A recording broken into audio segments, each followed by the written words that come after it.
O marido fingiu estar sobrecarregado de dívidas e pediu o divórcio. Eu fingi estar de coração partido e assinei os papéis. Assim que o processo terminou, ele correu para se casar com a amante. O advogado disse-me: "Amanhã, a senhora receberá uma herança de 100 milhões de euros. Um marido finge estar falido para forçar a esposa a assinar os papéis do divórcio e fugir às suas responsabilidades. Mas, logo após a conclusão do processo, ele apressa-se a casar com a sua amante. No entanto, nesse exato momento, o advogado aparece inesperadamente. Parabéns! A senhora é a única herdeira de uma fortuna avaliada em 100 milhões de euros. A vida deu uma volta numa noite, e a vingança começou aqui. Tirei a travessa de bacalhau com natas do forno.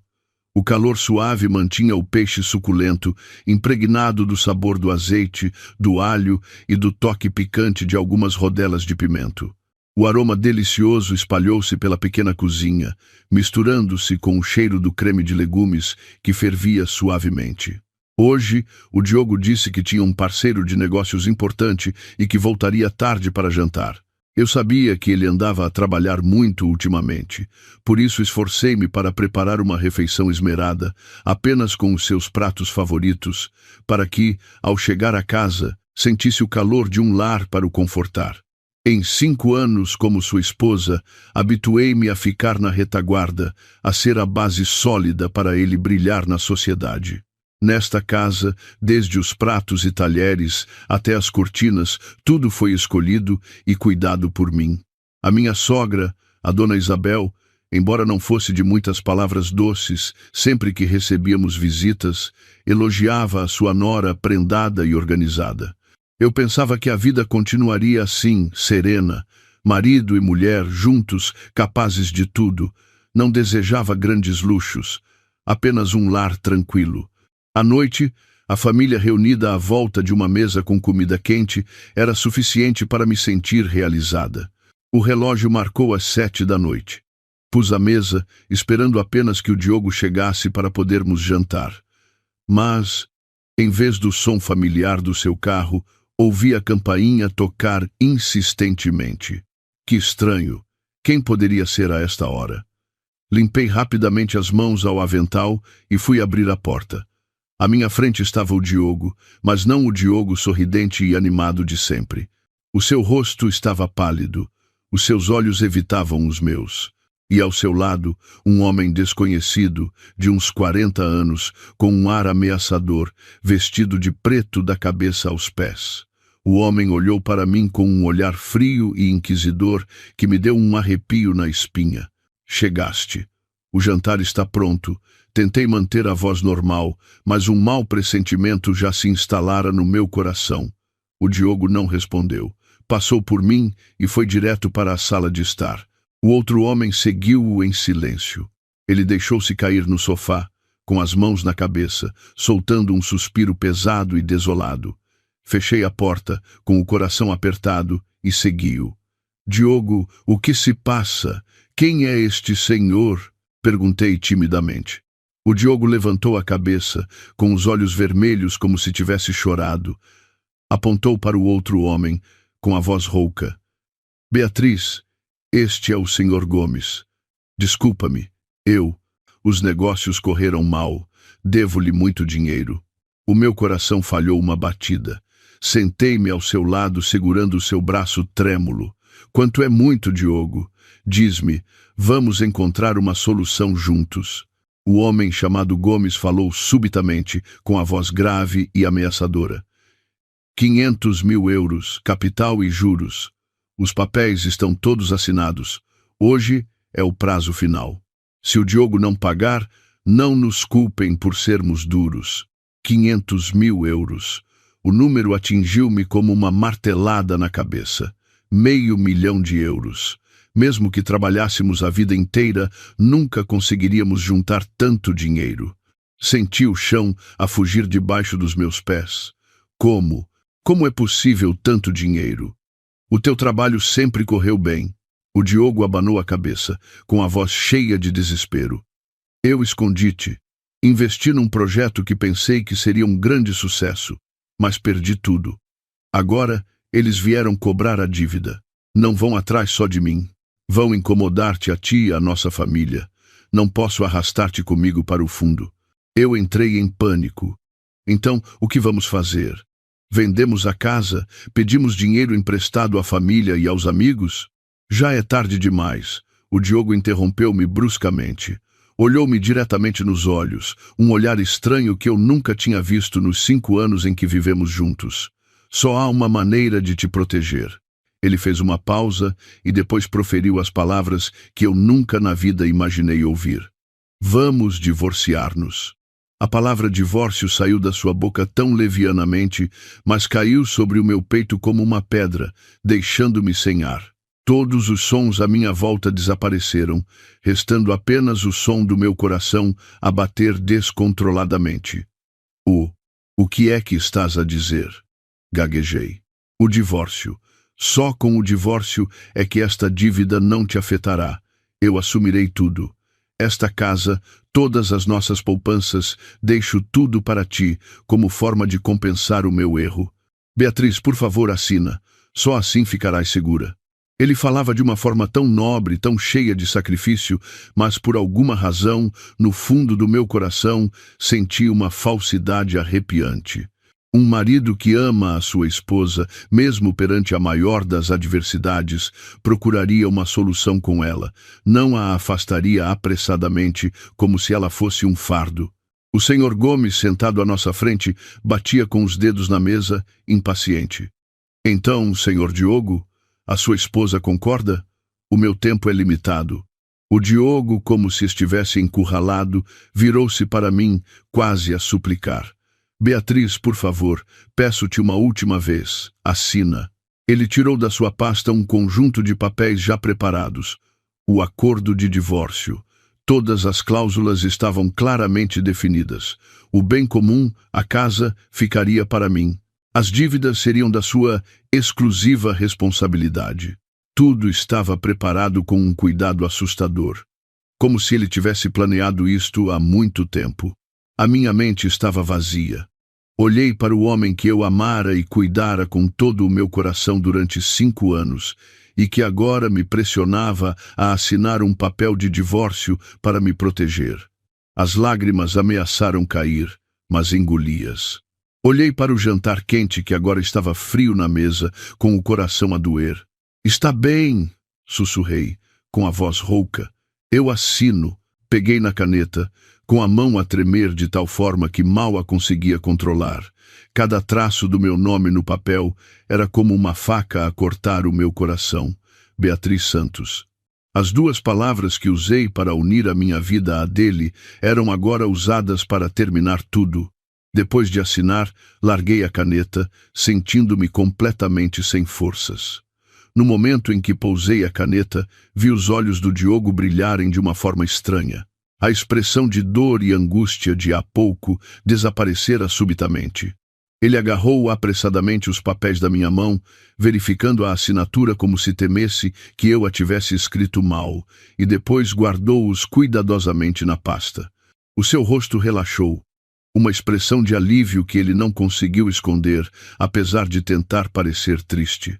Beatriz, desculpa, a partir de agora terás de cuidar de ti mesma, disse ele.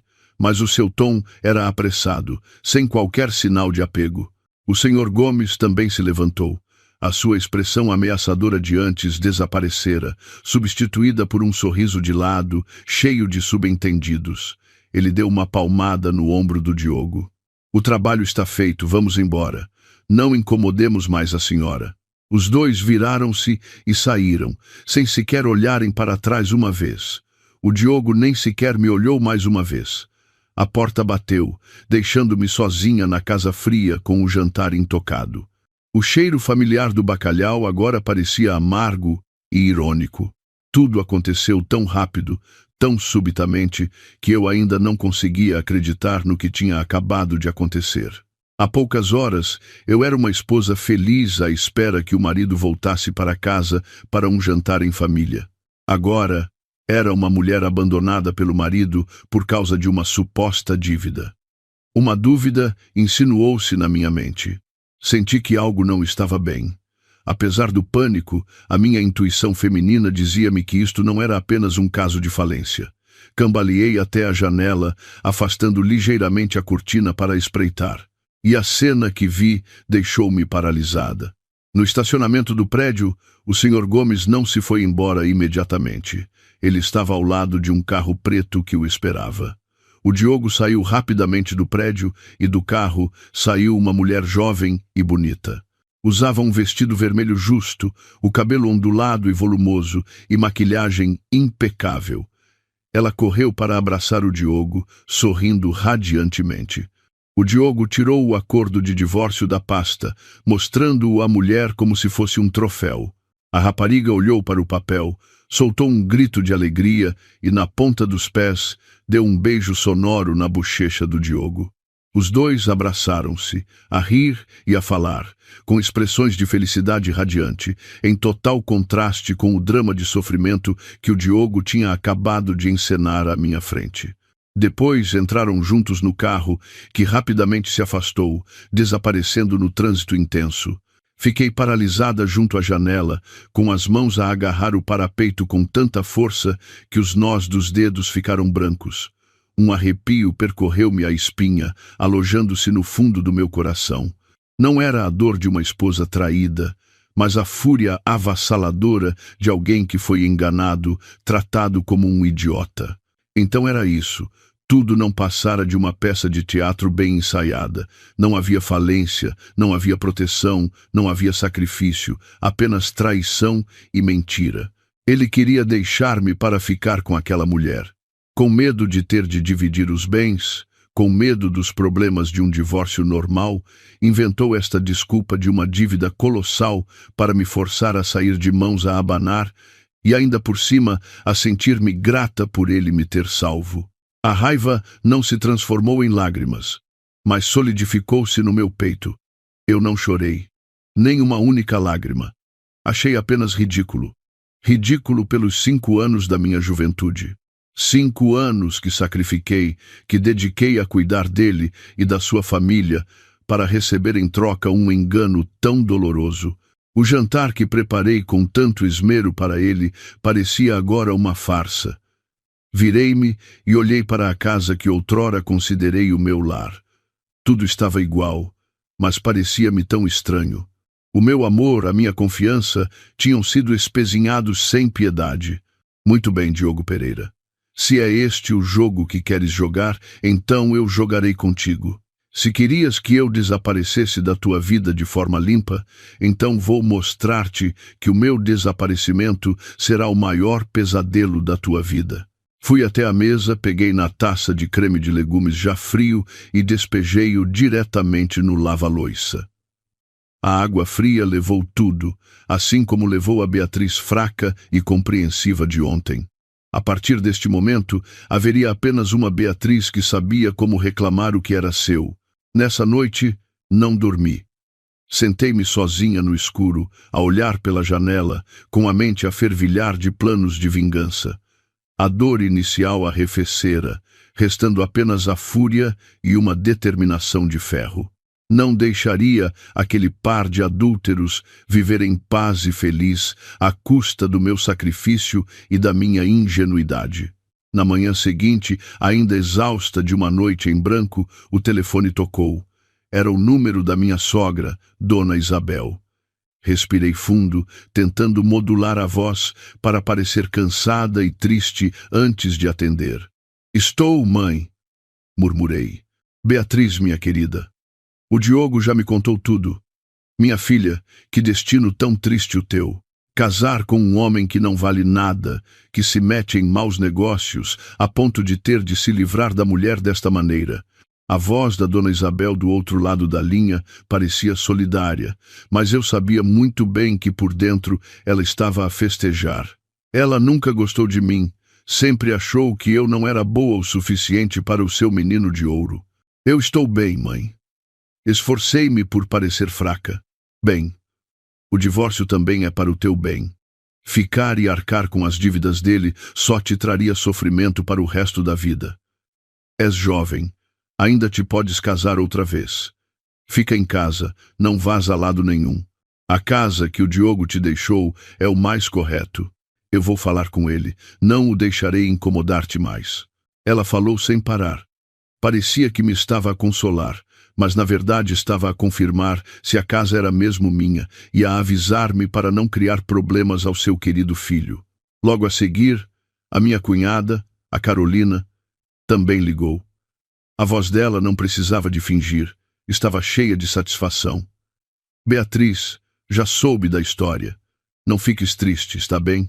O meu irmão foi um tolo, mas pelo menos ainda pensou em ti, não te arrastou com ele para a lama.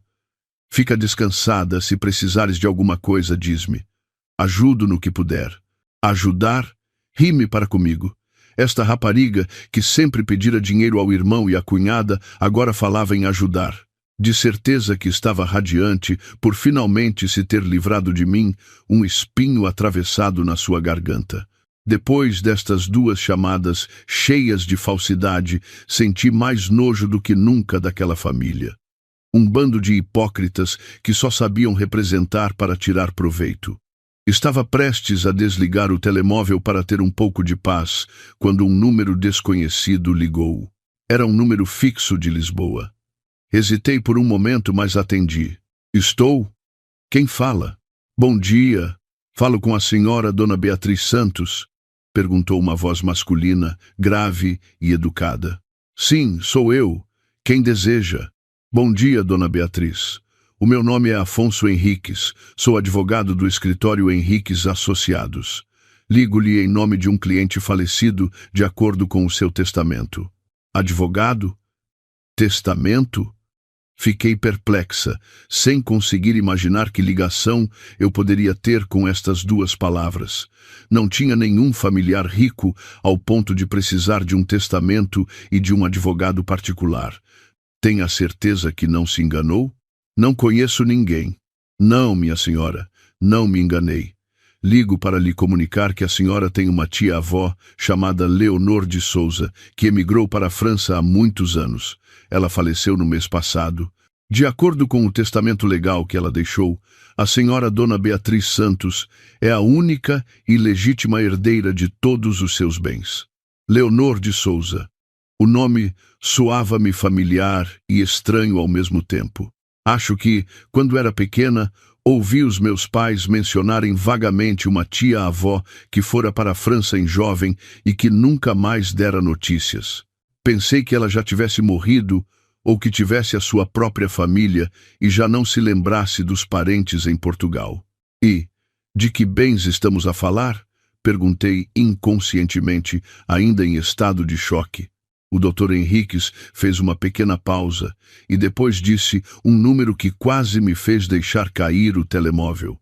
Minha senhora, após a conversão e avaliação preliminar, o valor total dos ativos, incluindo imóveis, ações e depósitos bancários, é de aproximadamente 100 milhões de euros. 100 milhões de euros. Deixei-me cair na cadeira, com a cabeça a andar à roda. O número era tão grande que já nem parecia dinheiro. Era um conceito demasiado distante, demasiado surreal. Eu, Beatriz Santos, a mulher que acabara de ser enganada e abandonada pelo marido por causa de uma dívida falsa de 500 mil euros, estava prestes a possuir uma fortuna 200 vezes superior a esse valor. Que ironia! Que ridículo! Dona Beatriz, está a ouvir-me? A voz do Dr. Henriques trouxe-me de volta à realidade. Eu estou a ouvir. Não consigo acreditar, gaguejei. Compreendo a sua surpresa. De acordo com as instruções, a primeira tranche, no valor de 20 milhões de euros, será transferida para a sua conta amanhã de manhã, para que possa tratar dos seus assuntos. Os restantes procedimentos de transferência de bens serão realizados posteriormente. Além disso, no testamento, a sua tia-avó fez um pedido especial. Toda a informação sobre esta herança deve ser mantida em absoluto sigilo, não podendo ser revelada a ninguém sem o seu consentimento. Absoluto sigilo. Estas palavras foram como uma corrente elétrica a percorrer o meu corpo. Sim, tinha de ser mantido em segredo, especialmente da família do meu ex-marido. Eles não podiam saber. Se soubessem, viriam atrás de mim como um bando de abutres famintos. Um sorriso frio desenhou-se nos meus lábios. Diogo Pereira. Ele descartou-me por uns inexistentes 500 mil euros. Catarina Varela, a amante, intrometeu-se na minha família pela promessa de uma vida de luxo. A família dele, todos eles, alegraram-se por se livrarem de um fardo. E agora eu tinha 100 milhões de euros nas minhas mãos. O jogo estava apenas a começar. Doutor Henriques, disse eu, com a voz completamente calma. Compreendi. Agradeço a informação e, por favor, lembre-se do pedido de confidencialidade da minha tia-avó, que é também o meu pedido. Absolutamente ninguém pode saber disto, especialmente o meu ex-marido, Diogo Pereira, e a sua família. Com certeza, minha senhora. É a nossa responsabilidade profissional. Desliguei o telefone e olhei para o vazio à minha frente. As lágrimas finalmente caíram, mas não eram lágrimas de dor. Eram lágrimas de um alívio sufocado, de uma nova porta que se acabara de abrir. A vida fechara-me uma porta na cara, mas abrira-me um caminho 1000 vezes mais vasto. Diogo Pereira, vais arrepender-te. Eu juro. Depois daquela chamada fatídica, passei o dia a organizar os meus pensamentos. A fortuna colossal ainda era difícil de imaginar, mas deu-me uma confiança e uma base sólida para começar o meu plano. A primeira e mais importante coisa a fazer era continuar a representar o papel de uma mulher digna de pena, recém-divorciada, sem emprego, sem um tostão. Quanto mais patética eu parecesse, mais eles baixariam a guarda. Tal como o Dr. Henriques dissera, na manhã seguinte, uma mensagem de um número estranho e encriptado chegou ao meu telemóvel, informando que uma grande quantia de dinheiro tinha sido transferida para uma nova conta bancária aberta em meu nome. Não me atrevi a verificar através da aplicação normal do banco, mas sabia que a promessa se tinha cumprido. Já não era a Beatriz de mãos a abanar. Enquanto eu ponderava os próximos passos, a campainha tocou novamente. Desta vez, pelo olho mágico, vi a minha ex-sogra e a minha ex-cunhada à porta. A dona Isabel trazia um saco de laranjas que pareciam um pouco murchas, e a Carolina olhava para os lados com curiosidade. Sabia que elas não vinham com boas intenções. Abri a porta, esforçando-me por fazer uma expressão de cansaço e desânimo. Mãe, Carolina, entrem. A dona Isabel entrou, pousou o saco de laranjas na mesa, com a voz cheia de uma falsa compaixão. Vim ver como estavas, minha filha. Pareces tão abatida. Bem, o que não tem remédio, remediado está. Considera que a vossa história de amor acabou. A Carolina também interveio, dando uma volta pela sala de estar, como se estivesse a inspecionar a propriedade. A casa continua tão arrumada. Não te sentes sozinha aqui? Por que não vens viver conosco por uns tempos, para teres companhia? Eu compreendi perfeitamente a intenção delas. Tinham medo que eu vendesse a casa ou que trouxesse outro homem para cá. Queriam controlar-me a mim e a esta casa. Abanei a cabeça, com a voz fraca. Obrigada, mãe Carolina, mas prefiro ficar sozinha, em paz. Já estou habituada a esta casa. A dona Isabel sentou-se no sofá, deu-me umas palmadinhas na mão e foi direta ao assunto. Olha, não te zangues comigo. Aquela dívida de 500 mil euros, embora o Diogo a tenha assumido toda, achas que os agiotas te vão deixar em paz? E se eles vierem aqui cobrar? És uma mulher sozinha, o que farias? Que tal? Passares a casa para o meu nome. Eu fico como proprietária só para te proteger. Se acontecer alguma coisa, eu, como pessoa mais velha, posso falar com eles.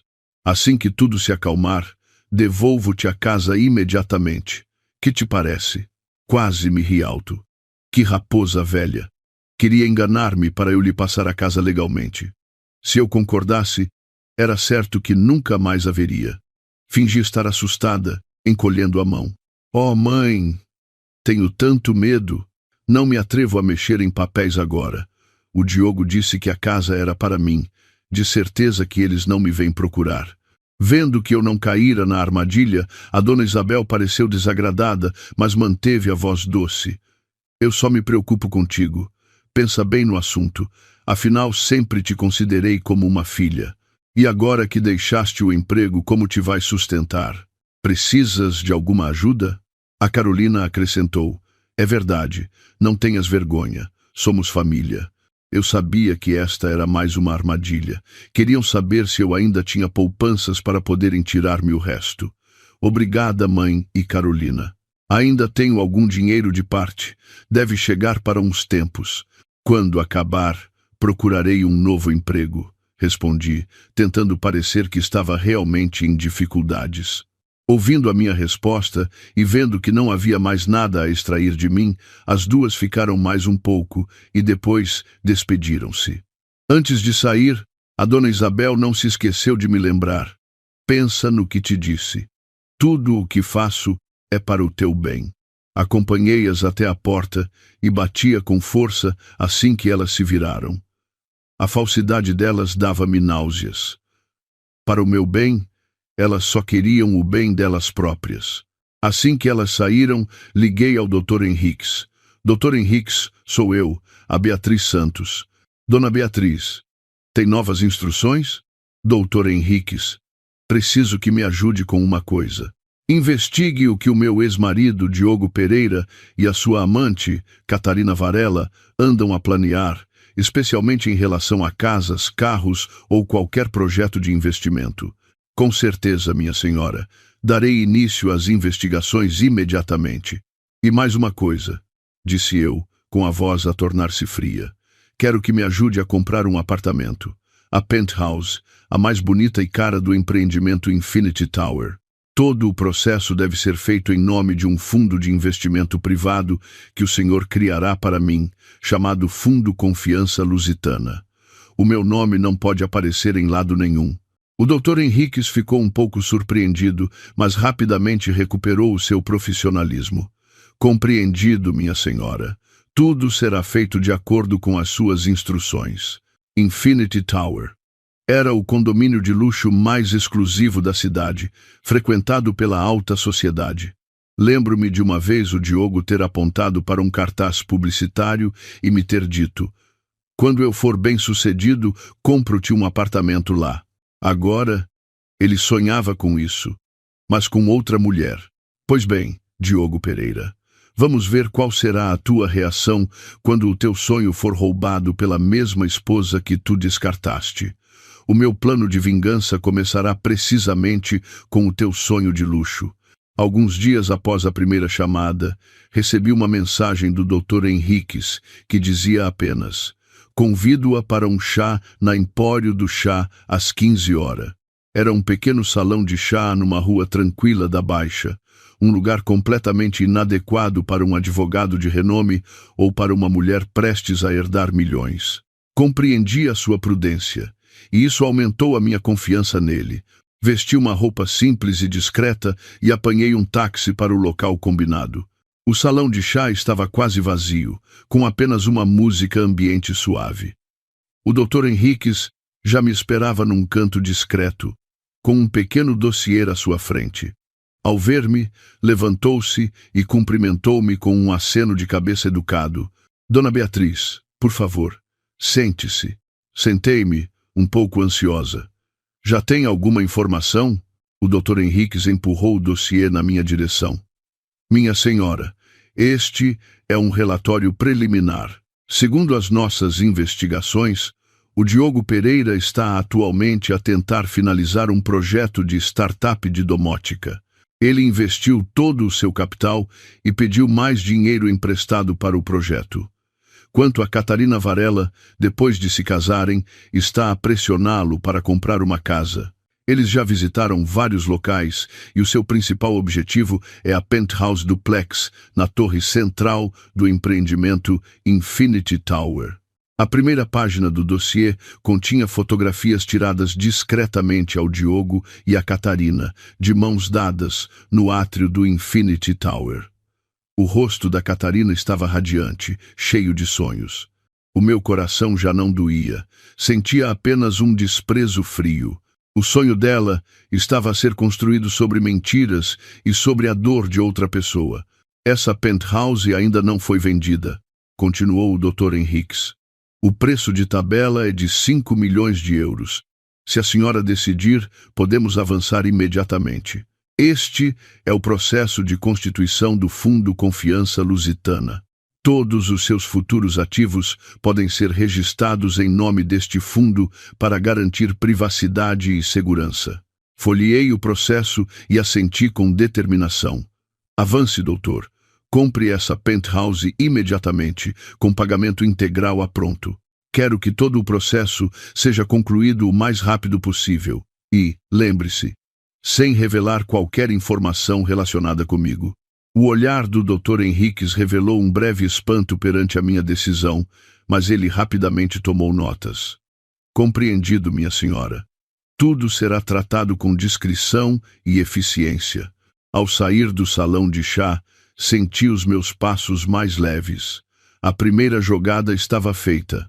Eu estava a montar uma armadilha doce, e as minhas presas, embriagadas com a sua vitória, não faziam a menor ideia. Nessa noite, enquanto eu revia alguns objetos antigos, preparando-me mentalmente para me livrar do passado, o telefone tocou novamente. Era um número desconhecido. Atendi, e uma voz estridente e presunçosa soou. Beatriz, sou eu, a Catarina. Fiquei em silêncio. Esta mulher ainda tinha a ousadia de me ligar. Vendo que eu não dizia nada, a Catarina ficou mais confiante e o seu tom tornou-se mimado e exibicionista.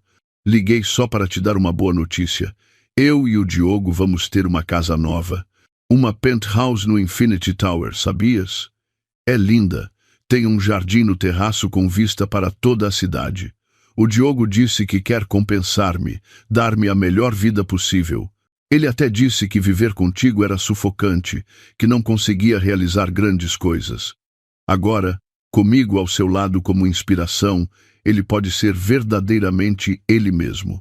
Cada palavra dela era como uma agulha a picar o meu orgulho. Mas, estranhamente, não senti dor.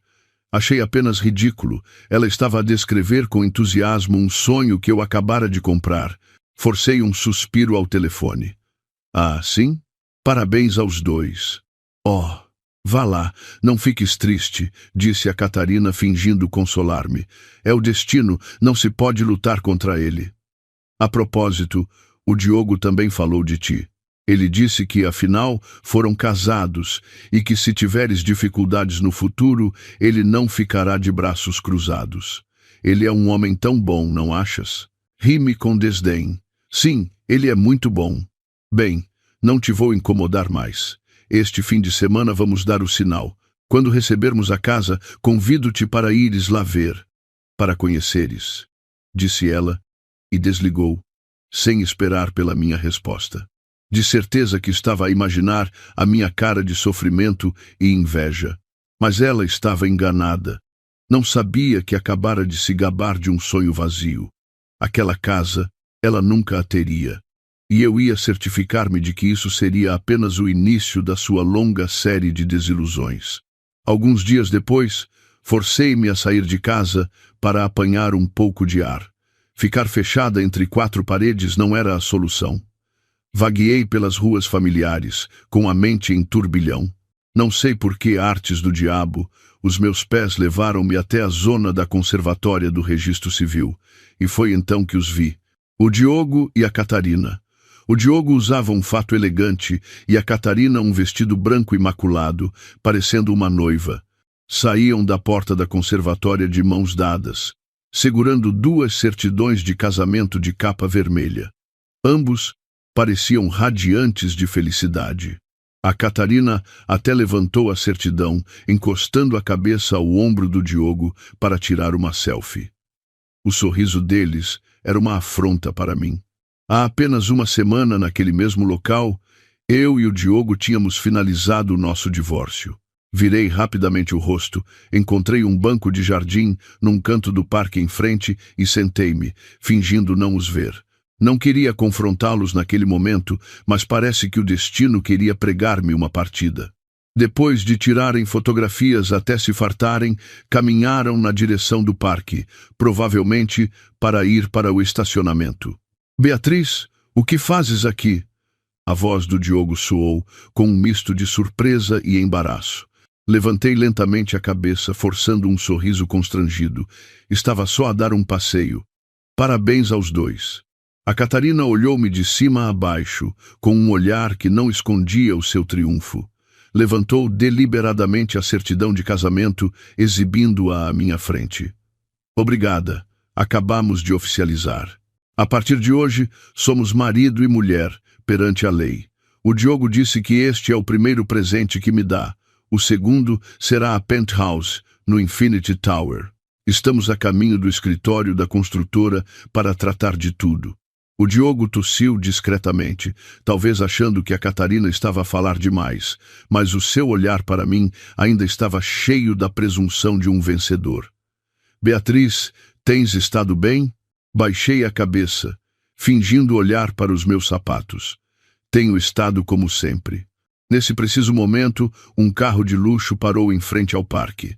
A porta abriu-se e o doutor Afonso Henriques, impecavelmente vestido com um fato, saiu segurando uma pasta de cabedal azul escura. Olhou em volta por um momento e depois caminhou rapidamente na minha direção. Dona Beatriz, disse ele, com um tom extremamente respeitoso, ignorando completamente a presença do Diogo e da Catarina. Peço desculpa pela demora. Este é o contrato final de compra e venda da Penthouse Pum da Torre Central. A construtora precisa da sua assinatura final para concluir o processo de transferência de propriedade. O pagamento já foi efetuado na totalidade. Ele abriu a pasta à minha frente.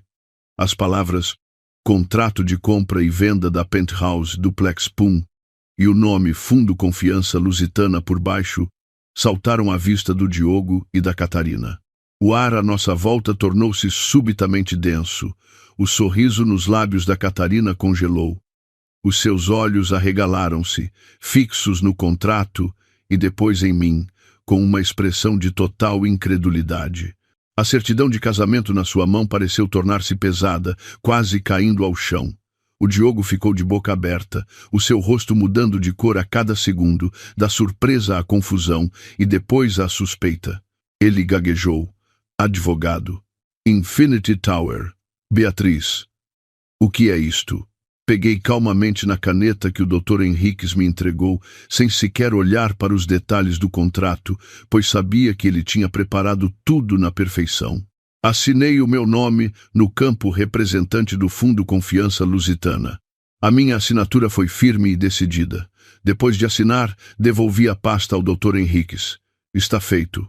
Obrigada. Deu-lhe muito trabalho. É o meu dever, minha senhora, assentiu o Dr. Henriques. A documentação legal e as chaves lhe-ão entregues nos próximos dias. Com a sua licença, retiro-me. Dito isto, ele virou-se e afastou-se profissionalmente, deixando para trás um silêncio sufocante. O Diogo foi o primeiro a quebrar o silêncio. Apontou para mim, com a voz a tremer. Beatriz Santos, explica-te. Onde arranjaste dinheiro para comprar um apartamento no Infinity Tower e logo a Penthouse? Que jogo é este? A Catarina também pareceu despertar, gritando estridentemente. É verdade? De onde veio o dinheiro? Ou foi o Diogo que tu deu às escondidas? Diogo, diz-me, deste-lhe dinheiro sem eu saber? Levantei-me lentamente, sacudindo a roupa sem pó. Olhei diretamente nos olhos do Diogo e depois para o rosto contorcido de raiva da Catarina. Um leve sorriso apareceu nos meus lábios pela primeira vez desde o divórcio. De onde arranjei o dinheiro? Acho que isso já não é da tua conta, pois não, Diogo Pereira, disse eu, enfatizando cada palavra. Estamos divorciados. E tu? Virei-me para a Catarina. Devias perguntar ao teu recém-marido o que ele te prometeu e se ele tem capacidade para cumprir. Dito isto, não lhes dei oportunidade de reagir. Virei-me e afastei-me calmamente. Atrás de mim, ainda ouvia os gritos da Catarina a interrogá-lo. a voz do Diogo a tentar explicar-se apressadamente. Juro que não lhe dei um cêntimo. Também não percebo o que se está a passar. Discutam. Desconfiem um do outro. A semente da discórdia foi lançada, e eu sabia que em breve germinaria e destruiria o que eles chamavam de amor. A sensação de satisfação ao ver as caras de espanto do Diogo e da Catarina durou apenas um instante, sendo rapidamente substituída por uma calma fria. Isto era apenas o início. Eu sabia que, após o choque de hoje, eles não me deixariam em paz. E tal como eu previra nos dias seguintes, a minha vida começou a sofrer perturbações subtis. Primeiro, uma antiga amiga em comum ligou-me. Depois de algumas formalidades, foi direta ao assunto. Olha, o que andas a fazer para estares tão bem na vida? Ouvi o Diogo dizer que compraste uma penthouse no Infinity Tower. Estás rica e escondes dos amigos? Ri-me suavemente ao telefone, com um tom cansado. Quem te disse essa tolice? Acabei de me divorciar, não tenho emprego, estou a viver em casa dos meus pais. De onde viria o dinheiro para comprar casas? O Diogo deve ter se enganado, viu alguém parecido comigo. Quanto mais eu negava com naturalidade, mais confusa a minha amiga parecia do outro lado da linha. Ela hesitou por um momento e depois desligou. Eu sabia que a minha negação seria transmitida ao Diogo, o que o deixaria ainda mais confuso e desconfiado. Uma mulher sem nada, por que teria um advogado particular e assinaria um contrato para um bem de luxo? Este mistério iria consumir-lhe a mente. A seguir, foi a vez da minha ex-sogra e da minha ex-cunhada. Desta vez, não vieram à minha casa. A dona Isabel ligou-me. O tom era completamente diferente do habitual. Já não havia arrogância ou falsidade, mas sim uma certa curiosidade e sondagem. Beatriz, ouvi dizer que te saiu a lotaria ou algo do gênero. Não. Por que essa pergunta, mãe? Fingi inocência. Bem, o Diogo contou-me que te viu com um advogado a assinar papéis para uma casa de milhões. Se tiveste essa sorte, devias contar à família para nos alegrarmos contigo. Afinal, já fomos família. Ela tentava parecer próxima. Isso não aconteceu. O Diogo deve ter se enganado. Passo os dias em casa, não vou a lado nenhum. Que advogado? Não tenho dinheiro para pagar a um advogado. Neguei tudo terminantemente. Eu sabia que a família dele estava em alvoroço, sem conseguir perceber o que se estava a passar. A minha súbita riqueza, se fosse real, seria um grande choque para eles. Tinham-me descartado como um objeto velho. E agora, esse objeto tinha o potencial de brilhar mais do que qualquer coisa que eles possuíssem. Isso deixava-os simultaneamente curiosos e furiosos. Entretanto, recebi um relatório do Dr. Henriques. O Diogo e a Catarina tinham tido uma grande discussão depois do episódio na conservatória. A Catarina recusava-se a acreditar que o Diogo não me tinha dado dinheiro às escondidas, e o Diogo estava desesperado por não conseguir explicar a situação. Ele até mandou investigar discretamente o doutor Henriques e o Fundo Confiança Lusitana. Mas, claro, todos os seus esforços foram em vão. O doutor Henriques tinha criado uma fachada perfeita. O Fundo Confiança Lusitana estava registrado no estrangeiro, com representantes que não tinham qualquer ligação comigo. Todas as pistas levavam a um beco sem saída. A incapacidade de descobrir a verdade deixava o Diogo cada vez mais irritado. Começou a descarregar a sua frustração na Catarina, dizendo que era por causa das exigências dela que ele estava sob tanta pressão. A relação deles, construída sobre promessas materiais, começava a mostrar as primeiras fissuras. Eu acompanhava todos estes desenvolvimentos em silêncio. Não precisava de fazer muito, apenas manter o silêncio e deixar que a suspeita e a curiosidade deles crescessem e os consumissem por dentro.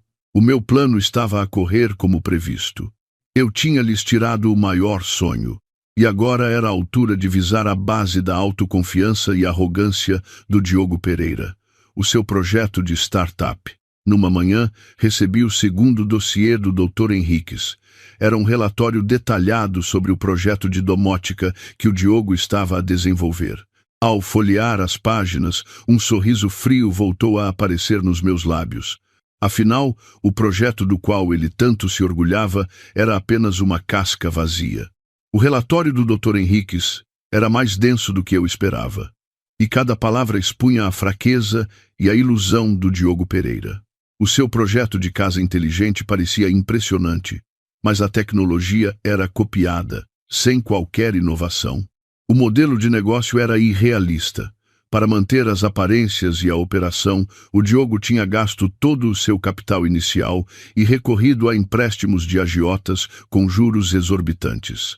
A dívida fictícia de 500 mil euros que ele inventou para me enganar no divórcio era, afinal, apenas a ponta do iceberg da sua dívida real. Mais importante, o relatório indicava que a sobrevivência de todo o projeto dependia agora de um único investidor, o Sr. Amaral, que estava prestes a injetar uma grande quantia de capital para que o Diogo pudesse lançar o produto no mercado. Sem este investimento, a empresa do Diogo entraria em colapso no prazo de 1 mês. O Sr. Amaral. Era esse o calcanhar de Aquiles do Diogo. Peguei no telefone e liguei ao Dr. Henriques, com a voz firme. Dr. Henriques já viu o relatório. Quero que faça 2 coisas. Estou às suas ordens, minha senhora. Primeiro, encontre uma forma de abordar o investidor, o Sr. Amaral. Não diretamente, mas através de um terceiro, como uma consultora de investimentos.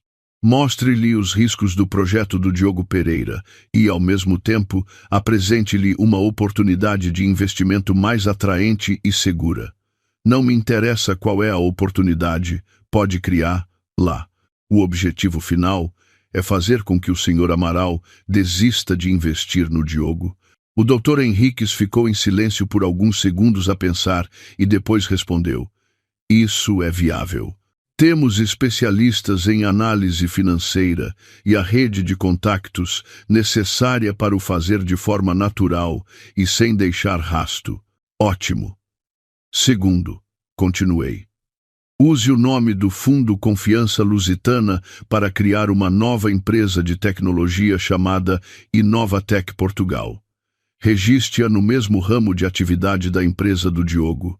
Depois, contacte os funcionários-chave que trabalham para ele e ofereça-lhes o dobro do salário. Quero esvaziar a equipa dele por completo. Desta vez, o Dr. Henriques não conseguiu esconder a surpresa na sua voz. Dona Beatriz, a senhora quer competir diretamente com ele? Eu não quero competir, respondi, com a voz gélida. Eu quero que ele não tenha para onde ir. Quero que o projeto da vida dele, o seu orgulho, morra à nascença. Espalhe o rumor no mercado de que um grande investidor com capital ilimitado está prestes a entrar neste setor. Só esse rumor será suficiente para assustar os outros parceiros mais pequenos do Diogo. Compreendido, minha senhora. Tudo será tratado imediatamente. Os custos necessários serão deduzidos da sua conta. Sem problema, disse eu. E desliguei. Recostei-me na cadeira e olhei para o céu lá fora. O sol brilhava, mas o meu coração estava frio como gelo. O que é que eu estava a fazer? Estava a tornar-me numa pessoa calculista e cheia de esquemas. Mas então, a imagem do Diogo e da Catarina abraçados e felizes no estacionamento voltou à minha mente, apagando qualquer hesitação. Eles nem me deram uma saída. Por que é que eu deveria ter piedade deles? Os dias seguintes foram de espera. Deixei de me importar com as chamadas de amigos a sondar-me ou com as indiretas da família do Diogo. A minha mente estava totalmente focada no tabuleiro de xadrez que eu tinha montado. E as primeiras boas notícias chegaram. O doutor Henriques informou que os seus especialistas tinham conseguido convencer o Sr. Amaral a adiar o investimento na empresa do Diogo para reavaliar a situação.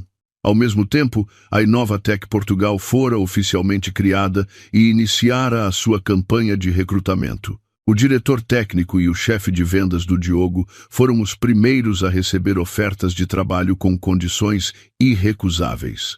Uma armadilha perfeita estava lentamente a fechar-se. O Diogo Pereira, ainda a desfrutar da sua nova vida com a sua bela e jovem esposa, ainda a sonhar com o dia em que o seu projeto teria sucesso e se mudaria para a casa nova. Ele não fazia a menor ideia de que uma tempestade, criada pela sua ex-esposa, se estava a formar silenciosamente e prestes a varrer tudo o que ele tinha. O meu silêncio era a minha arma mais eficaz. Enquanto eu, tranquilamente em casa, lia, arranjava flores e recebia relatórios regulares do Dr. Henriques, lá fora, a tempestade que eu criara começava a soprar. Tudo começou com sussurros. Alguns fornecedores da empresa do Diogo receberam chamadas anônimas de consultores que insinuavam que a Inovatec Portugal estava prestes a lançar um produto superior e que a situação financeira da empresa do Diogo era alarmante. A princípio, duvidaram, mas quando o diretor técnico e o talentoso chefe de vendas do Diogo se demitiram subitamente e se juntaram à Inovatec Portugal, uma semana depois, o pânico instalou-se. No mundo dos negócios, as notícias espalham-se mais rápido do que qualquer outra coisa. Começou a circular o boato de que a empresa do Diogo era apenas uma fachada, que ele estava à beira da falência. Os restantes funcionários também ficaram inquietos. Viram os dois pilares da empresa partirem, ouviram falar de um novo concorrente poderoso e a lealdade começou a vacilar. Alguns dos mais espertos já estavam a enviar os seus currículos para a Inovatec Portugal. A queda de uma empresa começa frequentemente com a queda da confiança, e eu tinha conseguido destruir essa confiança. Ao mesmo tempo, os credores a quem o Diogo devia dinheiro começaram a sentir o perigo. O Sr. Gomes, ao ver que o Diogo não pagava os juros a tempo, enviou alguns dos seus capangas de ar ameaçador ao escritório do Diogo para uma visita de cortesia. Embora não tenham feito nada de grave, a sua presença foi suficiente para espalhar um clima de medo e pessimismo. Claro que o Diogo escondeu estas notícias da Catarina. Ele ainda tentava fingir que tudo estava sob controle. Mas ele esqueceu-se de que a Catarina vivia num mundo diferente, um mundo de chás da tarde, de grupos sociais, onde as fofocas eram o prato principal. Nesse dia, enquanto a Catarina estava a fazer as unhas num spa de luxo, a sua melhor amiga sussurrou-lhe ao ouvido: "Catarina, como vão os negócios do teu marido? Ouvi dizer que a empresa está cheia de dívidas e que até os agiotas já foram lá cobrar. Num grupo de fofocas online, estão a falar muito sobre isso. Posso imaginar a cara da Catarina naquele momento. Certamente passou da surpresa à raiva e, finalmente, à vergonha. O que ela mais temia não era que o Diogo ficasse sem dinheiro, mas sim que ela perdesse a face perante as amigas. Ela tinha se gabado tanto do seu marido talentoso, do seu futuro de luxo, e agora enfrentava o risco de se tornar motivo de chacota. Nessa noite, a Catarina foi para casa e confrontou o Diogo. Mais uma discussão violenta explodiu. O Diogo negou tudo veementemente, dizendo que eram apenas rumores espalhados pela concorrência para o derrubar. A Catarina, hesitante, já tinha o coração cheio de ansiedade. O sonho do Infinity Tower já se tinha desvanecido, e agora até o seu estatuto de esposa de diretor-geral estava em risco. Eu, sentada na minha antiga casa, com uma chávena de chá quente na mão, lia calmamente o relatório que o Dr. Henriques me enviara. O relatório detalhava o caos na empresa do Diogo, as discussões dele com a Catarina, o pânico dos parceiros. Tudo estava a acontecer exatamente como eu queria. O barco do Diogo estava a afundar-se lentamente e eu não pararia até que ele estivesse completamente no fundo do mar. A minha paciência foi finalmente recompensada. Depois da saída do diretor técnico e do chefe de vendas, um funcionário próximo do Diogo, com medo de que a empresa falisse e não lhe pagassem o salário, contactou secretamente a Inovatec Portugal. Para agradar a nova empresa, entregou alguns dados internos importantes, incluindo o acesso a um antigo e-mail de trabalho que o Diogo já não usava, mas se esquecera de apagar. E foi aí que encontrei o que precisava. Uma cópia digitalizada do contrato de empréstimo entre o Diogo Pereira e o Sr. Gomes, no valor exato de 500 mil euros, com a finalidade claramente indicada como empréstimo pessoal, assinado apenas um mês antes do nosso divórcio. Era isto, a prova irrefutável, a prova de que o Diogo mentira. Não era um empréstimo para negócios, mas para algum fim pessoal. E eu sabia que esse fim não era outro senão sustentar a Catarina e encenar a farsa do divórcio. Com a prova em mãos, não agi precipitadamente. Eu sabia que a Catarina era uma mulher superficial. O que a faria desmoronar não era a verdade em si, mas a forma como a verdade lhe seria revelada. Tinha de ser de forma inesperada, acidental e atingir diretamente o seu orgulho. Pedi ao Dr. Henriques para mandar seguir a rotina da Catarina. Sem surpresa, ela passava a maior parte do tempo em centros comerciais, spas e cafés de luxo. Tinha o hábito fixo de ir a um tratamento de pele no Anantara Spa, na Avenida da Liberdade, todas as quartas-feiras à tarde. Era o momento perfeito. O plano foi meticulosamente traçado. O Dr. Henriques contratou um detetive particular, um homem de meia idade com ar sofrido e credível, para se fazer passar por um estafeta. O contrato de empréstimo de 500 mil euros foi impresso em papel de alta qualidade e colocado num dossiê de aspecto antigo. Nessa quarta-feira, sentei-me num café em frente ao Anantara Spa a observar em silêncio. Por volta das 4 da tarde, a Catarina saiu, com o rosto fresco e satisfeito após o tratamento de beleza. Ia a andar e a mexer no telemóvel, provavelmente a publicar fotografias nas redes sociais. Nesse preciso momento, o detetive, no papel de estafeta, carregando uma pilha de caixas, saiu de uma viela, com ar apressado. Ele esbarrou acidentalmente na Catarina. "Ai!" gritou a Catarina, quase caindo. "Oh, desculpe. Peço imensa desculpa", disse o estafeta atrapalhado. O impacto fez com que o dossiê antigo que ele levava caísse ao chão, espalhando alguns papéis pelo passeio. A Catarina, irritada, estava prestes a ralhar com ele quando o seu olhar se fixou em algo. Um dos papéis caíra mesmo aos seus pés. As palavras contrato de empréstimo e o nome do devedor Diogo Pereira estavam impressos a negrito. O valor de 500 mil euros, 500 mil euros, estava escrito por extenso e em algarismos, num vermelho berrante. O estafeta apressou-se a apanhar os papéis, pedindo desculpa sem parar. "Peço imensa desculpa, minha senhora. Estou com pressa para fazer uma entrega para o meu chefe e não vi. Lamento o incômodo." Mas a Catarina já não ouvia nada. Os seus olhos estavam colados àquele papel.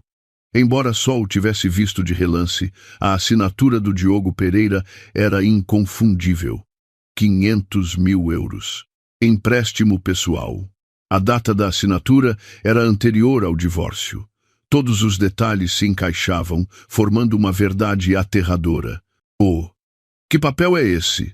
gaguejou a Catarina, apontando para o chão. O estafeta pareceu embaraçado, enfiou rapidamente tudo no dossiê e apertou-o contra o peito. "Ah, não é nada. São só uns papéis velhos do meu chefe.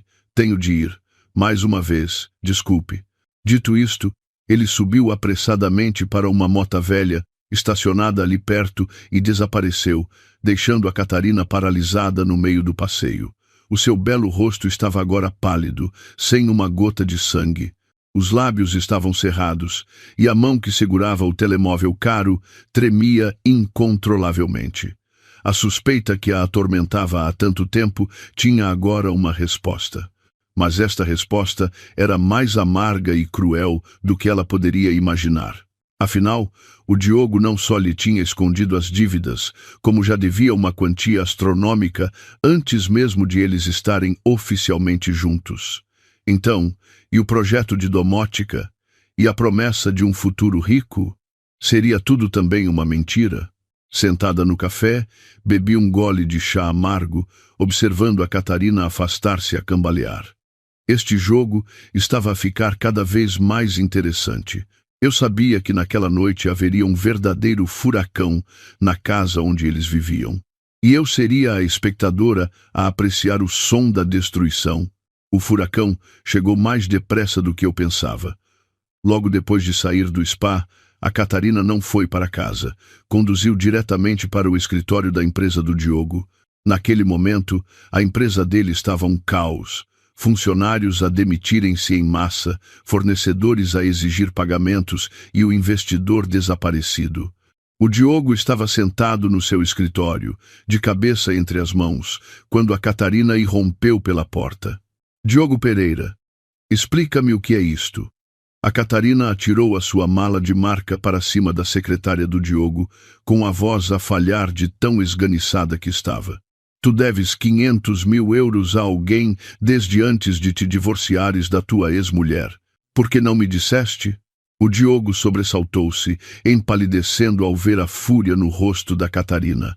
Levantou-se apressadamente, tentando acalmá-la. Catarina, tem calma. Onde ouviste essa tolice? Não há nada disso.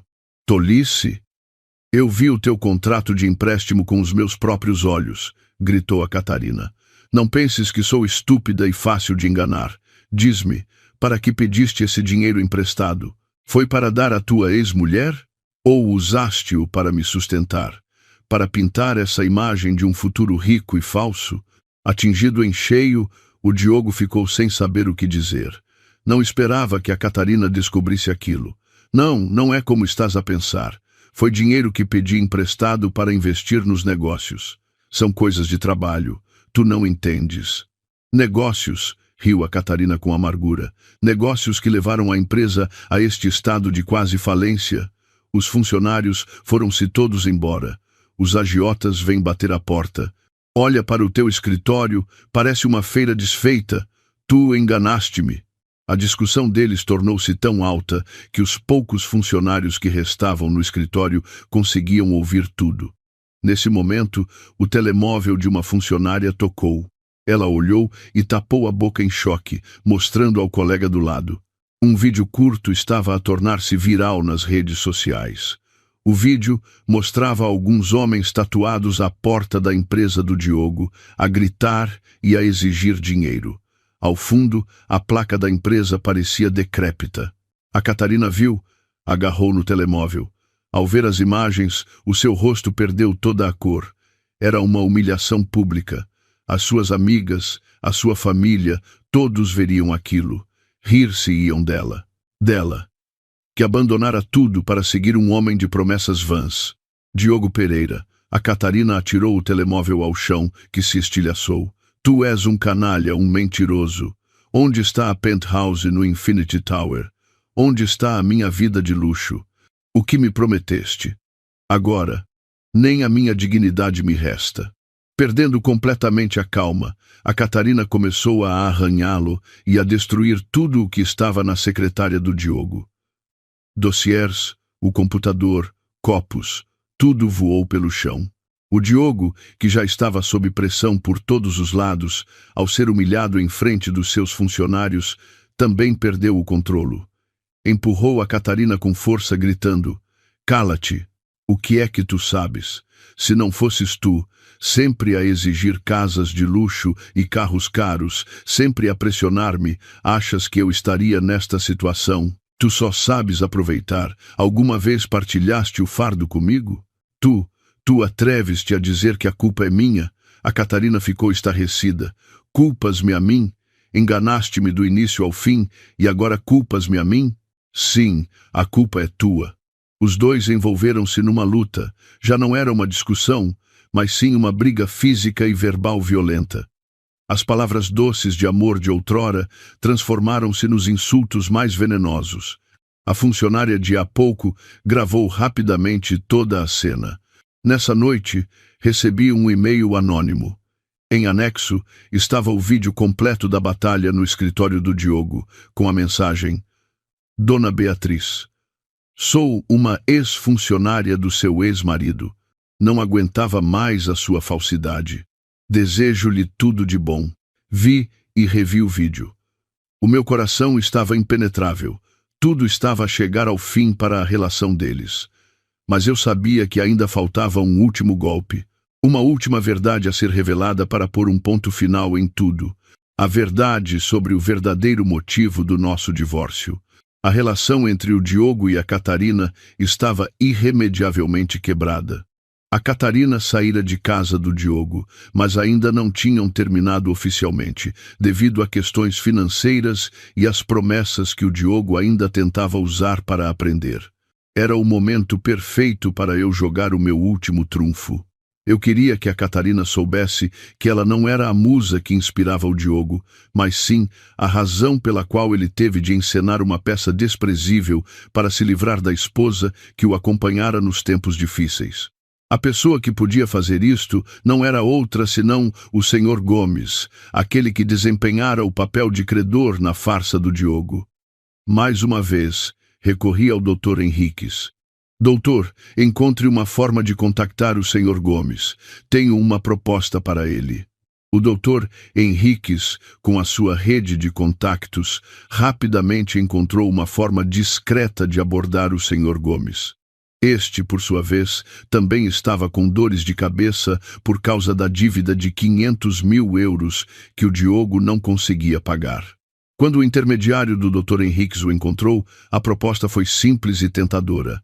Alguém queria pagar 100 mil euros da dívida do Diogo, em dinheiro, imediatamente. Em troca, ele só precisava de fazer uma coisa muito simples. Num encontro acidental com o Diogo e a Catarina, ele deveria deixar escapar a história de como o Diogo lhe pedira para fingir uma falência para se divorciar da ex-mulher. Só isso. O que acontecesse depois não era da sua conta, e a pessoa que pagava nunca se revelaria. Para um agiota como o Sr. Gomes, era um negócio irrecusável. Recuperava parte de uma dívida de alto risco e não se envolvia em mais problemas. Ele aceitou imediatamente. O encontro acidental foi marcado para um café tranquilo, onde o Diogo tinha combinado encontrar-se com a Catarina para uma última tentativa de reconciliação. Eu não fui, mas todo o desenrolar dos acontecimentos foi gravado por uma pessoa do Dr. Henriques, sentada na mesa ao lado, que me relatou tudo. Enquanto o Diogo e a Catarina conversavam tensamente, o Sr. Gomes entrou no café. Ao ver o Diogo, aproximou-se sorridente e deu-lhe uma palmada amigável no ombro. Olá, Diogo. Há quanto tempo? Estás com a namorada? Que bonita. O Diogo sobressaltou-se, empalideceu e tentou fazer sinal ao Sr. Gomes para se calar. Mas era tarde demais. O Sr. Gomes continuou com a sua voz alta, como se não percebesse o embaraço do Diogo. Tu és um sortudo. Mal te livraste da tua ex-mulher e já arranjaste uma beleza destas. Tenho de admitir que a peça que montamos no outro dia foi eficaz. Fingir uma dívida resolveu tudo direitinho. Este rapaz é esperto. Cada palavra do Sr. Gomes foi como um golpe na cabeça da Catarina. Ela virou-se, estarrecida, a olhar do Diogo para o Sr. Gomes e vice-versa. Peça? Que peça? Do que é que está a falar? A voz da Catarina tremia. O Sr. Gomes fingiu então dar-se conta de que tinha falado demais. Coçou a cabeça com ar arrependido. Oh, então a menina não sabia? Ai, a minha vida! O Diogo ainda não lhe contou? Ele pediu-me para fingir que era um credor e inventar uma dívida de 500 mil euros para assustar a ex-mulher e ela assinar o divórcio rapidamente. Ai, que boca a minha! Bem, continuem a vossa conversa. Eu vou andando. Dito isto, o Sr. Gomes desapareceu rapidamente, deixando para trás um silêncio mortal.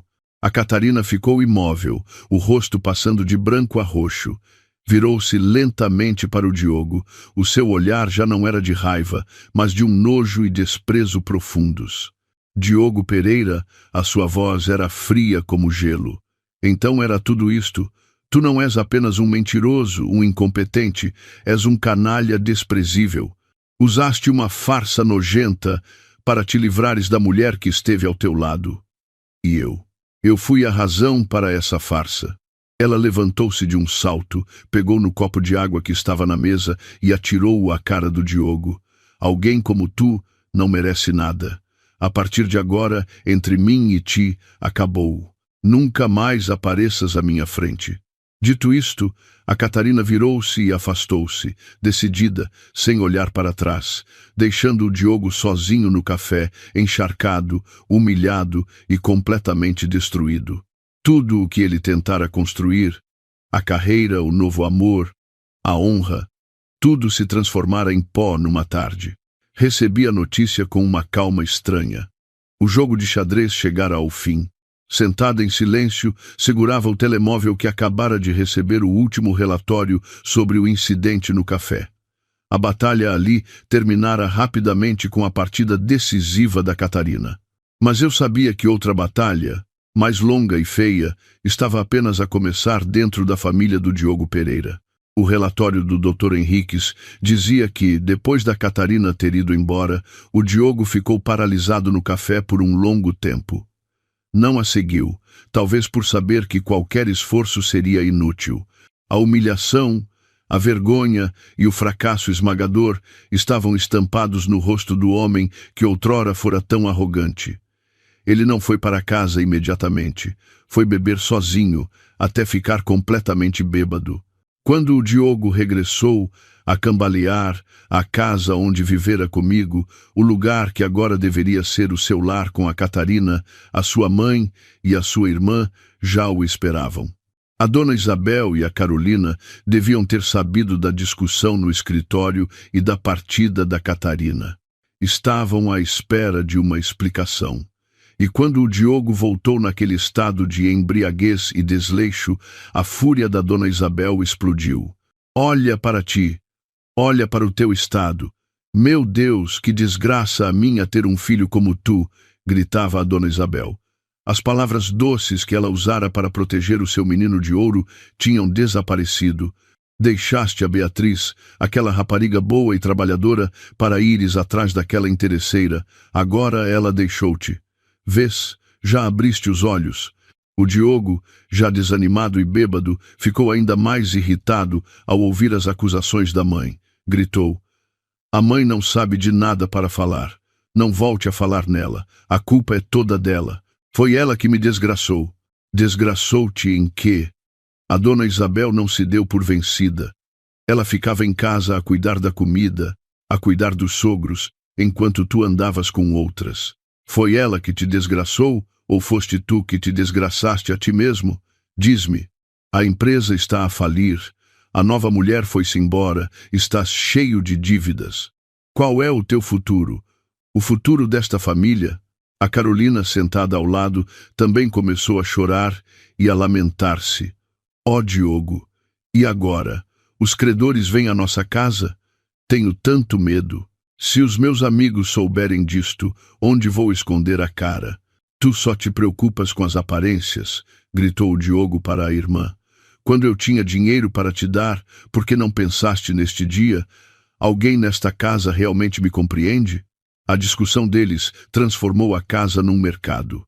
Gritos, choro, mesas e cadeiras a serem derrubadas. Culpavam-se uns aos outros, revelando todo o egoísmo e ganância que tinham escondido sob a fachada de uma família amorosa. A dona Isabel culpava o Diogo pela sua estupidez. O Diogo culpava a mãe e a irmã por serem materialistas. A Carolina chorava e culpava o irmão por arruinar o seu futuro. Li cada linha do relatório, imaginando aquela cena caótica, sem sentir qualquer compaixão. Esta era a sua verdadeira natureza, uma família construída sobre egoísmo e ilusões. Quando as ilusões se desmoronaram, o que restou foi apenas fealdade e baixeza. Estavam a destruir-se uns aos outros, a empurrarem-se para o poço de lama que eles próprios criaram. Este era o verdadeiro castigo, o castigo que vinha daqueles a quem eles um dia chamaram de mais queridos. A tempestade na família do Diogo durou vários dias. A Catarina, depois de se ir embora, também se vingou à sua maneira. Levou todas as joias e malas de marca que o Diogo lhe comprara e, além disso, usou o cartão de crédito adicional dele para fazer uma compra enorme antes de o cancelar. Foi o golpe final de uma mulher materialista, arrancando a última lã da ovelha já tosquiada. A empresa do Diogo, depois de perder o investidor e todos os funcionários-chave, não conseguiu aguentar mais. Uma semana depois da discussão no café, o Diogo Pereira teve de declarar falência. O título de jovem e talentoso diretor-geral, do qual ele tanto se orgulhava, fora oficialmente apagado, substituído por uma dívida colossal e um historial de negócios fracassado. Esta notícia foi como um raio para a dona Isabel e a Carolina. A sua última esperança desvanecera-se. A queda do Diogo significava que a sua fonte de rendimento também desaparecera. A velha casa dos pais tornou-se sufocante, cheia de suspiros e discussões intermináveis. E então, o que eles mais temiam aconteceu. Alguns credores mais pequenos, não conseguindo encontrar o Diogo, foram à casa da dona Isabel para pressioná-la. Não fizeram nada de violento, apenas ficaram à porta a gritar, a contar a todos que o Diogo pedia dinheiro emprestado e não pagava. Foi o suficiente para que todo o bairro ficasse a saber. A vergonha era tanta que a dona Isabel não se atrevia a sair de casa. Uma vez, um credor mais agressivo ameaçou entrar em casa. A dona Isabel, em pânico, teve de chamar a polícia. O incidente tornou a família o centro das atenções do bairro. No desespero e sem saída, eles pensaram em mim. O meu telemóvel começou a tocar novamente. Desta vez, não eram chamadas de sondagem ou de falso interesse, mas sim chamadas de pânico. Primeiro, a Carolina. Beatriz, estás aí? Ajuda o meu irmão, por favor. Eles vieram à nossa casa fazer um escândalo. Os meus pais estão com tanto medo. Tu tens tantos conhecimentos. Vê se consegues ajudar o meu irmão. Respondi friamente. Os problemas do Diogo já não me dizem respeito, Carolina. Ele semeou. Agora tem de colher. Mas... Afinal, já fomos família, Beatriz. Quando ele e toda a vossa família me enganaram, alguém pensou que éramos família, disse eu e desliguei. A seguir, a dona Isabel. A sua voz ao telefone já não tinha qualquer arrogância de sogra, era apenas um choro suplicante.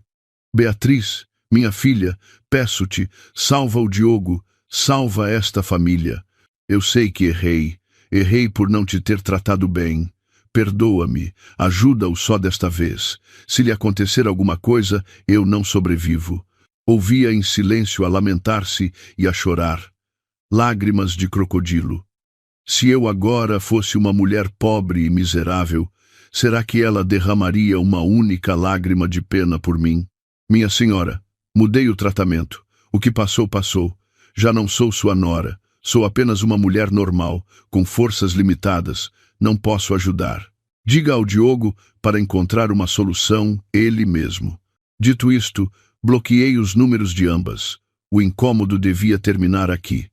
Eles próprios se meteram num beco sem saída. Agora tinham de enfrentar as consequências. Mas o meu plano ainda não tinha acabado. Eles causaram-me demasiada dor e teriam de pagar por cada uma das suas ações. Depois de cortar todo o contato direto, decidi que era a altura de lhes dar um golpe psicológico fatal. Queria que eles vivessem com medo. Não o medo dos agiotas, mas o medo de uma força invisível e poderosa contra a qual não podiam lutar.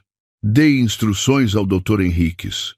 Doutor, na qualidade de consultor jurídico do Fundo Confiança Lusitana, ligue para o número fixo da casa da dona Isabel.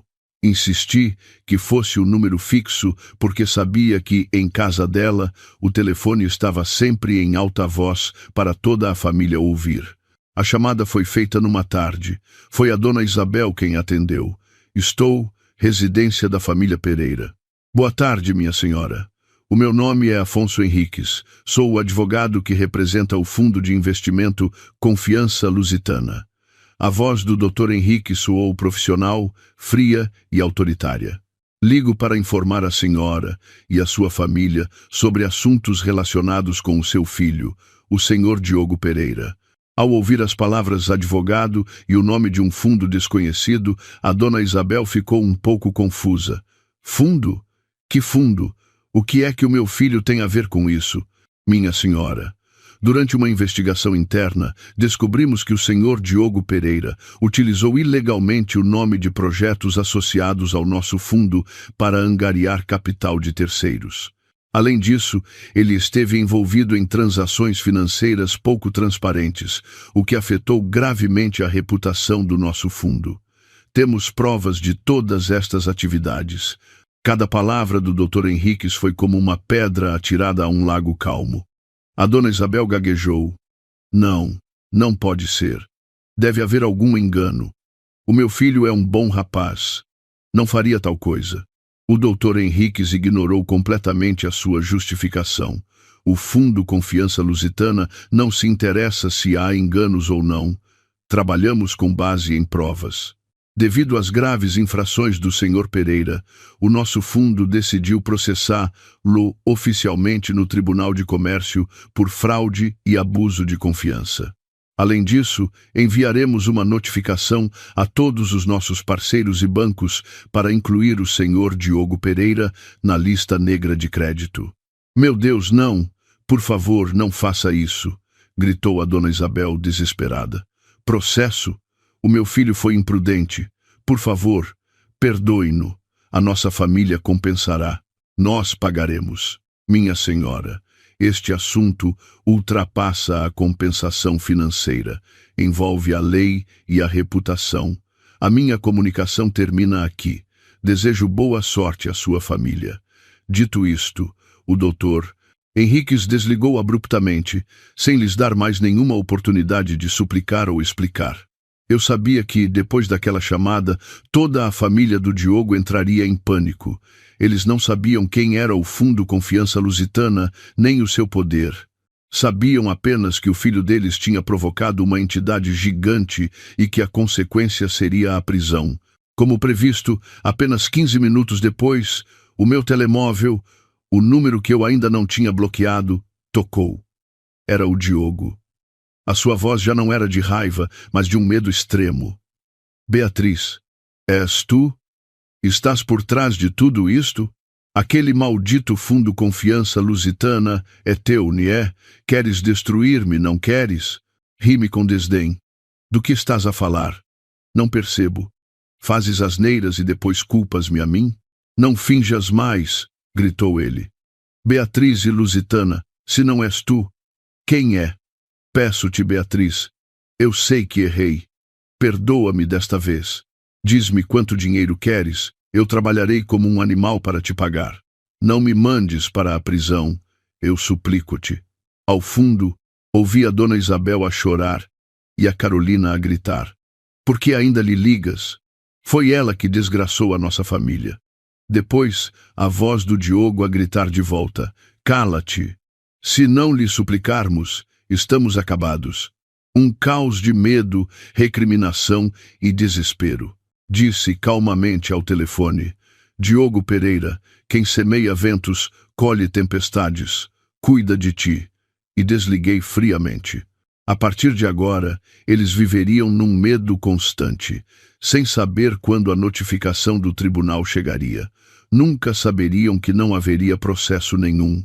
Era tudo um golpe psicológico que eu lhes reservara.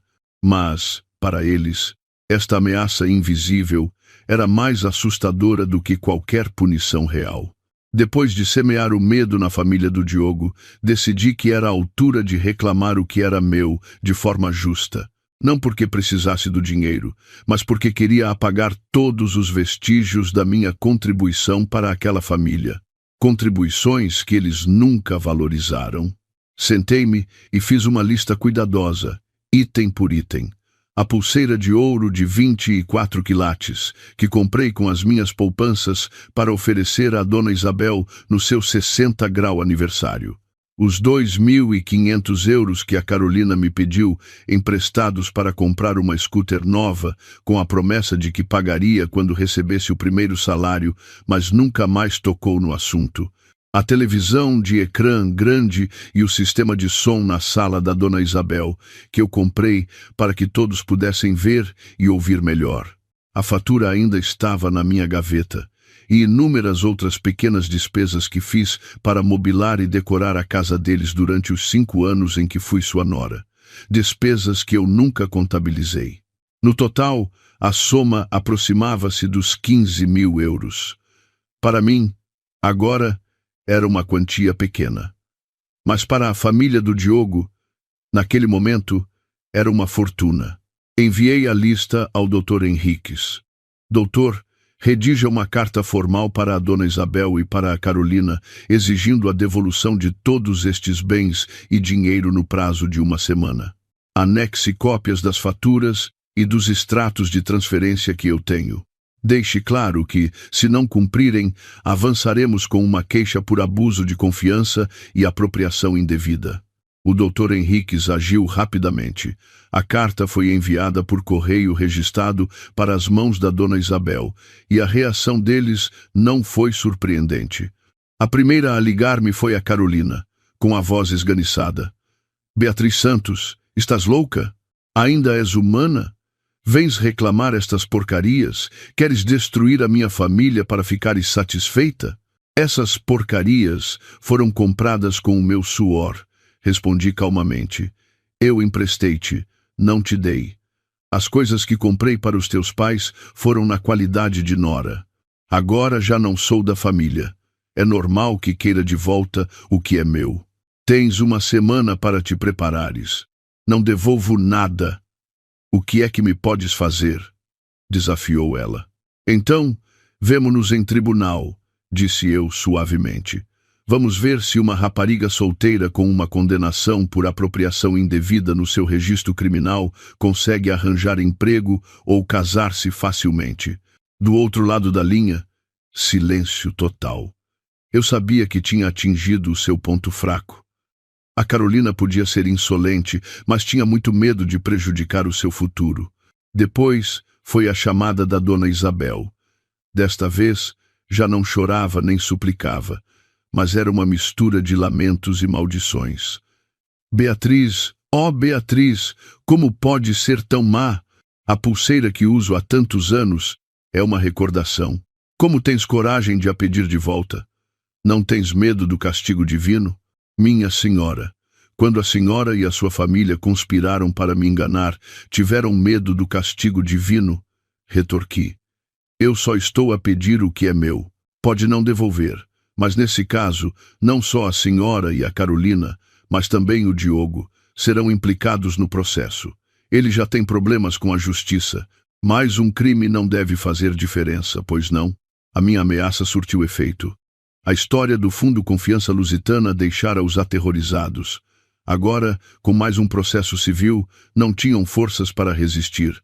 Exatamente 1 semana depois, no último dia do prazo, um estafeta entregou uma caixa no escritório do Dr. Henriques. Dentro estava a pulseira de ouro, alguns objetos e um envelope com 2.500 euros em dinheiro. Quanto à televisão e ao sistema de som, pediram para pagar o valor em prestações. Ao receber aqueles objetos, não senti alegria nem nostalgia. Achei-os apenas ridículos. Pedi ao Dr. Henriques para vender imediatamente a pulseira e doar todo o dinheiro a uma instituição de caridade para crianças órfãs. Eu tinha cortado completamente todos os laços materiais com eles. A dívida entre mim e a família Pereira estava, a partir daquele momento, saldada. Agora, restava-lhes apenas um monte de cinzas de uma carreira, uma família destruída e um futuro incerto. E para mim, era a altura de começar verdadeiramente uma nova vida.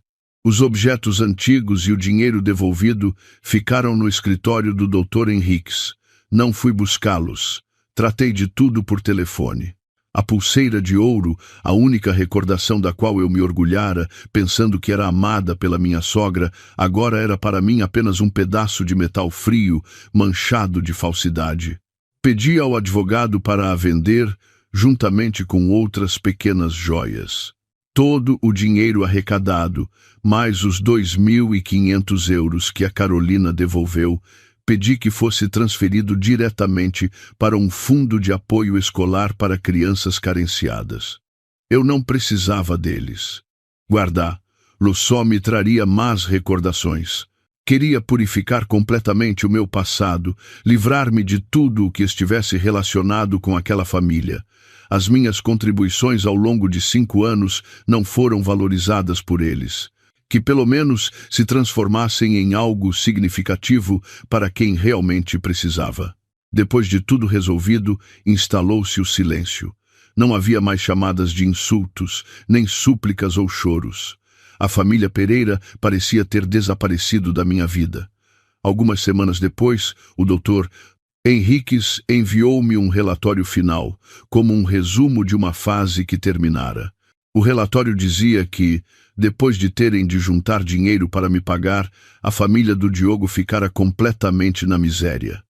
A casa da Dona Isabel teve de ser hipotecada para pagar aos credores mais agressivos.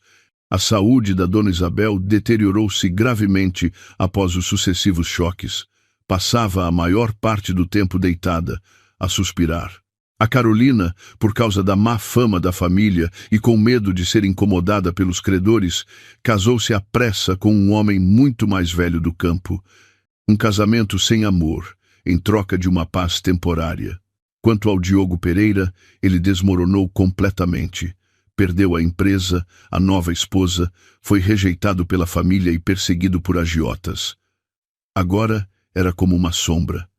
Já não estava em casa. Dizia-se que fugira para o Ribatejo para se esconder das dívidas, a viver uma vida de precariedade de um lado para o outro. Li estas linhas com uma calma estranha. Não senti alegria, nem satisfação, nem mesmo raiva. Senti apenas um alívio imenso.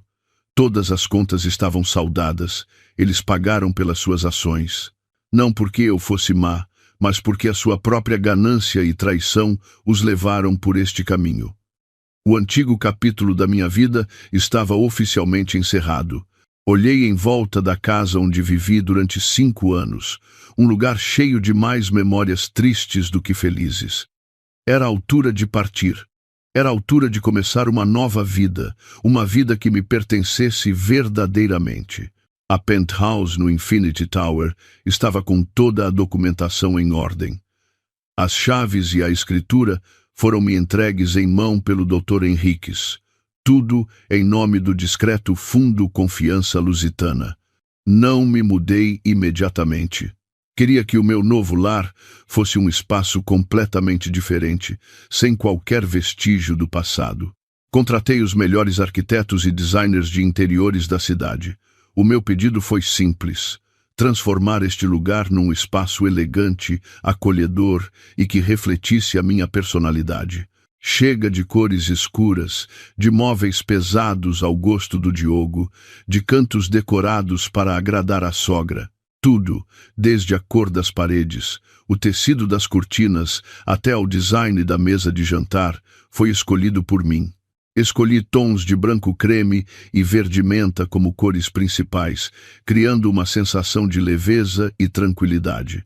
Coloquei um grande piano de cauda num canto da sala, com vista para a varanda.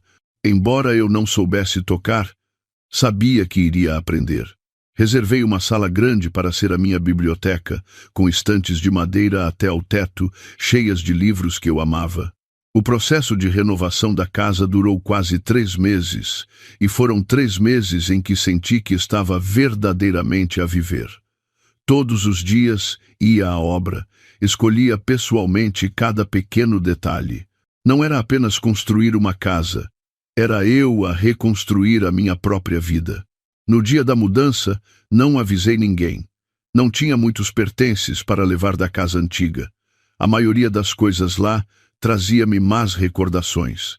Embalei apenas algumas roupas, os meus livros antigos e as fotografias dos meus pais. Conduzi o meu carro novo, um carro de luxo, mas de design discreto, até ao antigo prédio uma última vez. Não subi. Fiquei sentada no carro, a olhar para a janela familiar por um longo tempo. Ali chorei, ri, sonhei e desesperei. Agora, tudo isso ficara para trás. Liguei o carro, acelerei com determinação e entrei no trânsito, sem olhar para trás. A nova penthouse recebeu-me com uma luz solar abundante e um espaço arejado que me deixou deslumbrada. Da varanda do andar de cima, conseguia ver um panorama da cidade a brilhar. Naquela tarde, depois de a empregada ter arrumado as últimas coisas e saído, servi-me de um copo de vinho tinto. Fiquei na varanda, sentindo a brisa fresca no meu cabelo. Aos meus pés, a cidade acendia as suas luzes, cintilando como uma galáxia. Bebi um gole de vinho, o sabor ligeiramente adstringente a espalhar-se na minha língua. Pela primeira vez na vida, senti uma paz e uma liberdade tão grandes, sem ter de esperar por ninguém, sem ter de agradar a ninguém. Esta vida, a partir de agora, era só minha. A minha nova vida desenrolou-se de forma suave e com propósito. A fortuna imensa não me transformou numa pessoa fútil. Pelo contrário, deu-me a oportunidade de fazer coisas com as quais nunca antes ousara sonhar. Inscrevi-me numa aula de arranjos florais artísticos, numa cerimônia do chá e num curso de piano.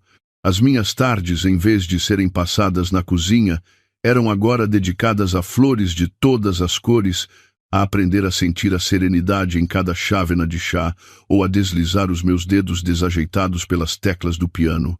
Também comecei a nadar e tirei o curso de mergulho. Queria explorar o mundo, explorar os meus próprios limites.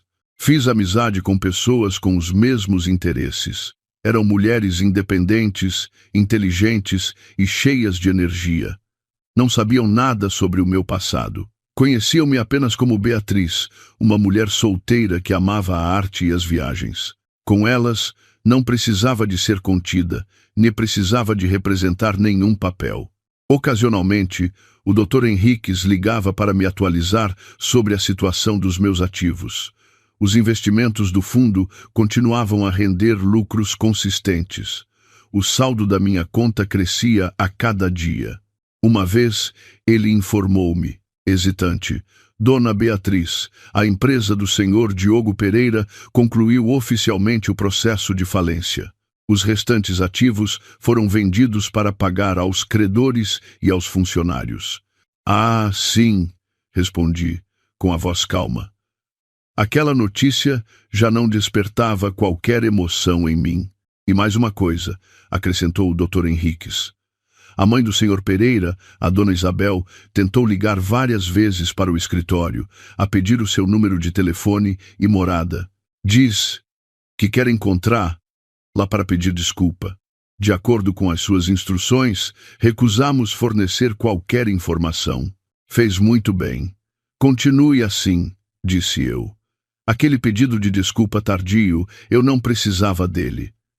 Perdoar pode ser fácil, mas esquecer não é. Não queria que ninguém daquela família perturbasse mais a minha vida pacífica.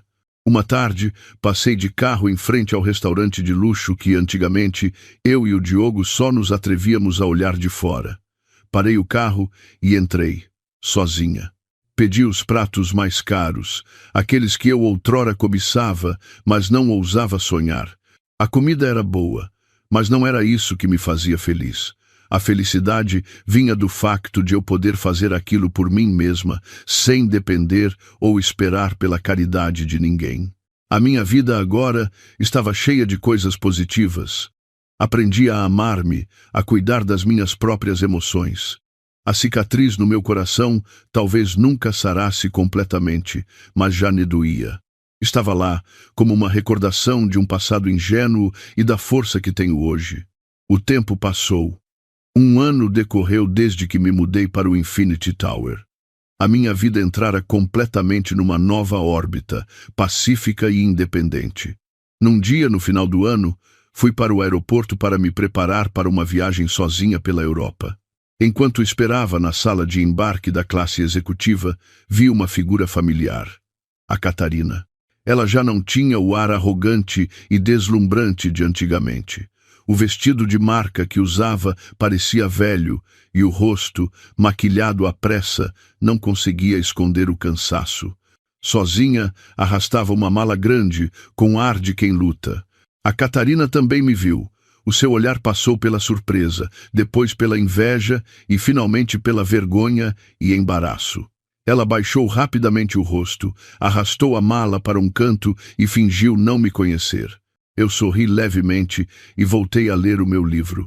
Eu e ela estávamos agora em mundos completamente diferentes. O rancor, se existiu, já se dissipara. Já não me importava se ela estava bem ou mal, porque isso já não me afetava. Alguns meses depois, num encontro de antigos colegas de escola, ouvi casualmente notícias sobre a família do Diogo. Um amigo contou: "Sabem, aquele Diogo Pereira, ninguém sabe por onde anda. Dizem que foi para o interior trabalhar no campo, a viver com muitas dificuldades. A mãe dele está sempre doente depois do choque, e a irmã, que casou para longe, também não parece feliz. Está sempre a discutir por causa de dinheiro." As pessoas à mesa cochichavam. Alguns lamentavam, outros diziam que era o seu castigo.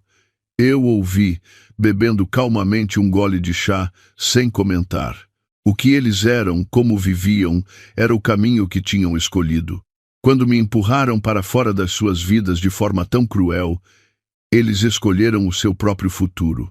Já não sentia raiva nem satisfação. O meu coração estava sereno e leve. A Beatriz de antigamente, uma mulher que vivia para o marido e para a família dele, que punha sempre a felicidade dos outros acima da sua, essa Beatriz morrera. A Beatriz de hoje é uma mulher livre, rica e que sabe qual é o seu valor. Tenho dinheiro, tempo, bons amigos e, o mais importante, paz de espírito. Olho pela janela. A cidade continua a brilhar. Ao longe, o céu começa a corar, anunciando um novo dia. A minha vida é como um amanhecer. Depois de uma longa noite escura, finalmente raiou o sol. E eu sei que o meu caminho pela frente ainda será muito longo e cheio de luz.